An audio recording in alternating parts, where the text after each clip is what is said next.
Graham, first congratulations. Job done, I guess, is the way of putting it.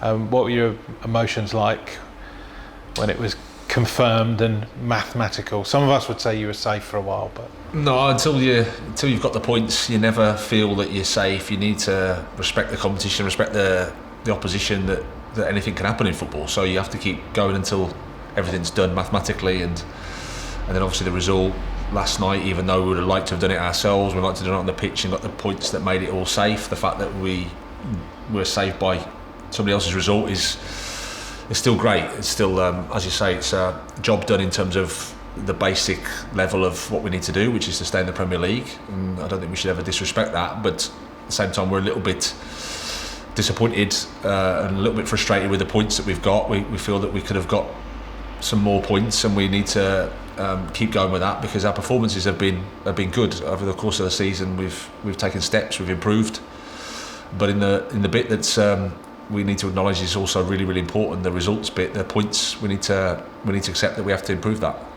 Second half of the season compared with the first half, there has been a marked improvement. I think if you look from New Year onwards, there's been a real marked improvement. Can you sort of put your finger on that, or was it just a case of things clicking? I think results-wise, probably they have, yeah. But I think we started off the season again in terms of performances quite well. Manchester United 3-2 defeat at home, but it was a bit of a summed up the season to some. I think hit the post 5 times and penalty overruled and a goal after the final whistle. It was just that type of season where we had lots of struggles. We've made some strategic changes in terms of younger players playing.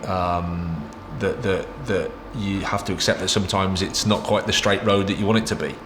But yeah, we've as the season's gone on, we've grown, we've understood each other more and more, and I think we've got better, we've improved, and as a result of that, we've had some good performances, good results. So we need to finish the season off. We need to finish as strongly as we can, and then assess everything, and then try to get better next year. I heard Jermaine Genius's comments at half-time on Sunday during the Wolves game, where he said you haven't been given enough credit for changing the style, bringing through the youngsters, but also matching or doing slightly better than your predecessor. Do you feel that's perhaps you haven't had that credit? I don't know, and I think the people that know, the people that we work with, I'm thinking Tony and the board and Dan and the people that are with us every day, I think we know. I think in football you can always improve. I don't like comparisons. I can just be me. I can just try my best. I respect the job that's been done before. I've always said there's no right or wrong way to do anything. We're not better than or worse than anybody else, but we've tried to implement a style that can take us forward, that can develop the team, that can develop the club. We've used academy players, we've used young players. I think the players that have played have developed. You're looking at the likes of Rob Sanchez, Lewis Dunk, Yves Bissouma, to name 3 that have taken big steps. And but it's difficult when you're fighting for points, when you're fighting for results, to talk about playing styles or talk about development too much, because no one wants to really hear about that, because you need to win, you need to get the points, you need to get over the line. And but slowly and surely we've kept going, we've kept working, and I'm proud of what the team's done in terms of how it's played. Like I said, we're disappointed because the points tally doesn't match where we think what we've done. We have to deal with that and look to improve. With the young players, you mentioned Rob Sanchez, bringing him through there. How do you arrive at that decision to say, I'm going to take the guy out who's done pretty well for the club over 3 seasons in goal, and throw pretty much an untried youngster into the Premier League? Yeah, I mean, it was it's a tough process, because like you say, you've got someone that we respect a lot, and has been a fantastic servant for the club, that you've got to make a change with. But it's based on Rob's qualities, and also the job really here is if you think there's a player that has the potential to play in pretty much any football club in the world, has that potential, then you've got to try to give them a pathway to play and Did you know you were going to have to make that decision? So was that something early on at the football club when you'd seen Rob early on that at some point this guy's going to be my number one? Well, we saw the quality and the absolutely it's exciting, but as we know, potential is one thing. It's about how you can make it a performance, how you can make it stable in terms of what he's given every week. I think that's the challenge. But Rob, when you look at him in terms of his attributes, in terms of what he can do, it's for me it was quite clear and obvious that he has everything that you need to play at any level. So when you've got somebody of that quality, of that potential, then it's worth trying to use it, because that's ultimately how we can grow as a club. Sometimes you have to make some tough decisions, some big decisions. That's how it is. You don't always get them right, and then when you don't, you're getting told that you've made it wrong.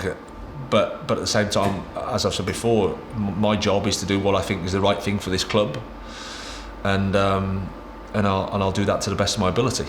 Well, you brought through the younger players. Obviously, Stephen Alzati broke through in your first season. Aaron Connolly.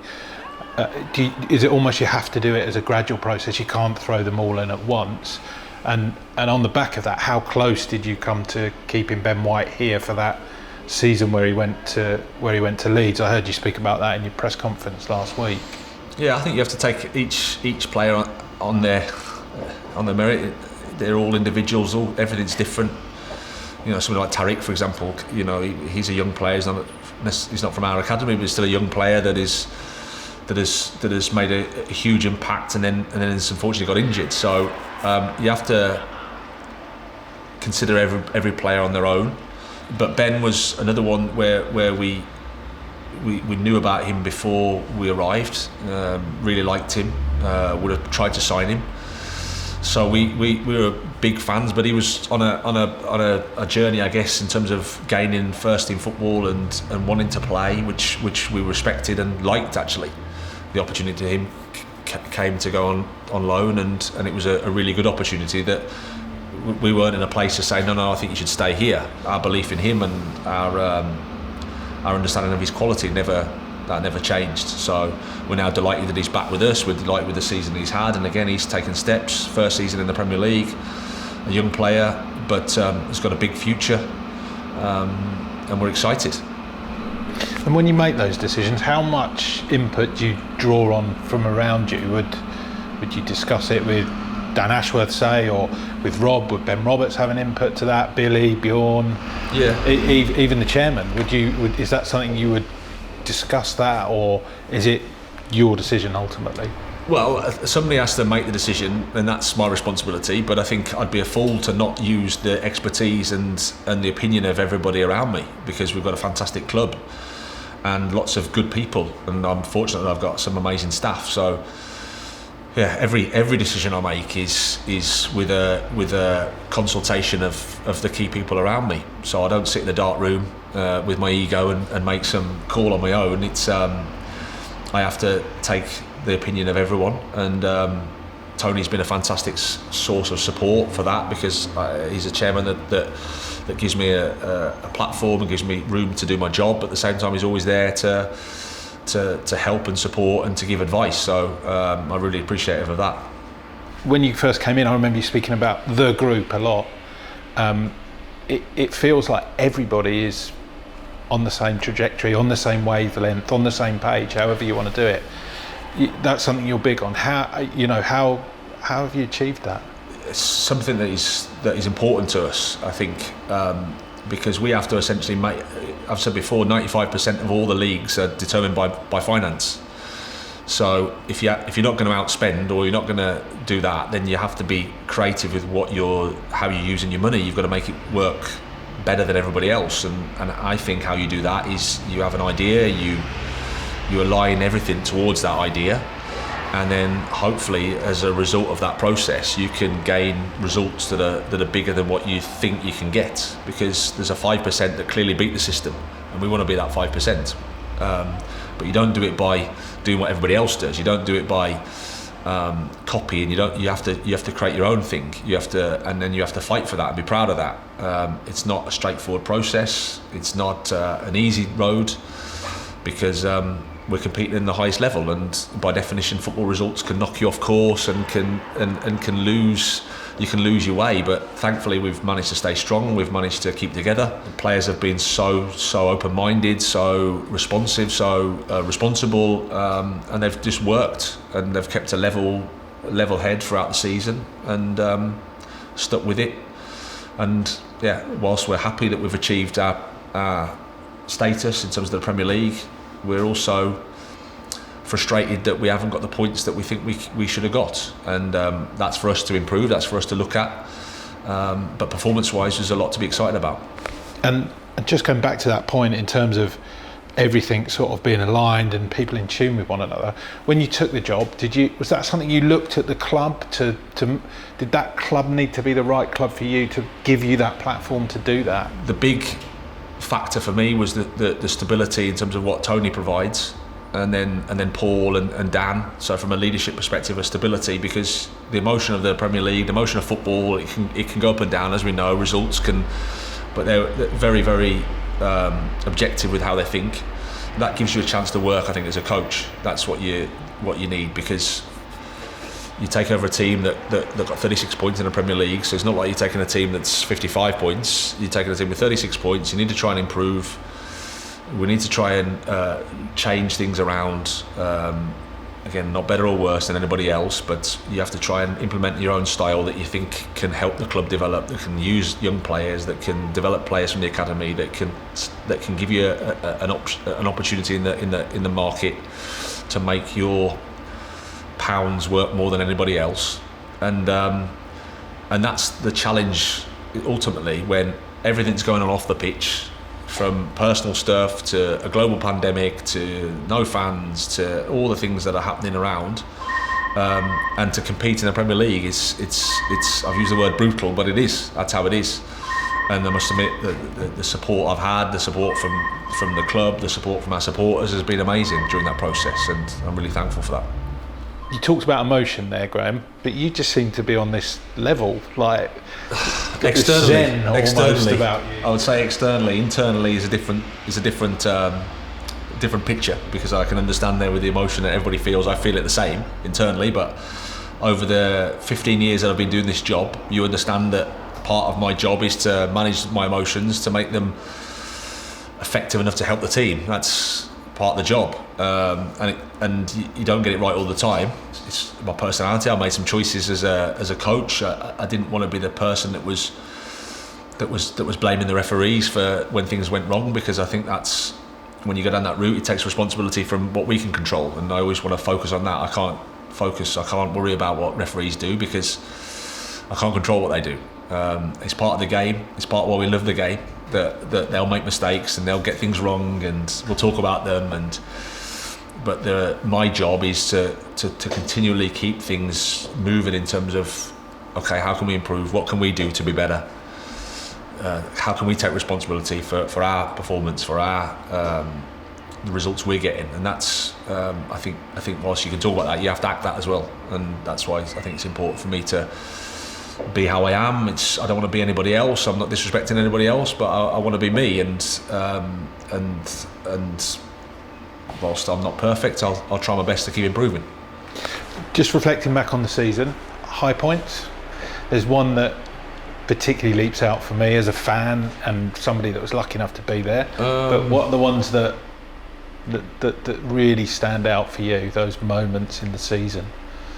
I'll have to think, but results-wise, I would say winning at Anfield was a big moment for us as a team and as a club. Yeah, just nice for our supporters that are watching, from outside the game to have that experience. That was a real good, after a really good home performance against Tottenham. I think that was a good game for us. So those two spring to mind in terms of good performances and obviously positive results, but. Again, just players making debuts this season again. They've been highlights, but I think if I'm going to pick one, it'd probably be the Anfield one. Same here, absolutely. It just felt like a historic night in the club's history. You mentioned the fans there, obviously not being able to be in the ground but enjoying those moments. How much are you looking forward to seeing them back for the Manchester City game, but hopefully, touch wood, in full numbers from the start of next season? Yeah, it's going to be. And by the way, what a vote of confidence as well. 92% renewing season tickets in the middle of a global pandemic. They obviously can't wait to get back. Yeah, I mean, a lot of the people I bump into in the street, they're very, very supportive, and I've just got to say a huge thank you to those. It's such a shame that they haven't been with us and to witness what we've been trying to do, but it'll be just fantastic to see them again. I mean, without fans it doesn't make sense, and we've had to adapt to it, we've had to get used to it, and we've endured it. I use the word because that's what everybody's been doing in their own different way throughout the world. So it is what it is, but we can't wait to see them. We can't wait to get the crowd back, to play football with supporters, to have that emotion, that feeling, and we're really looking forward to it. I certainly miss some epic moments. I think you said it after Danny Welbeck's goal, but you go right back to that opening day of Project Restart, the win over Arsenal. Yeah. Obviously, we've touched on the Liverpool win, the Tottenham win, Welbeck's goal. There's been some wonderful moments that they've missed. Yeah, absolutely. We'd like them to be more, and hopefully when they come back, that we can create more. That's the thing. We've drawn too many at home. We've drawn too many. Full stop. We need to try and turn those into wins, and maybe the support of our people, our fans, can help us. Take that next step. I think we've got, as I said before, young players, a lot of players that are homegrown when you consider the level.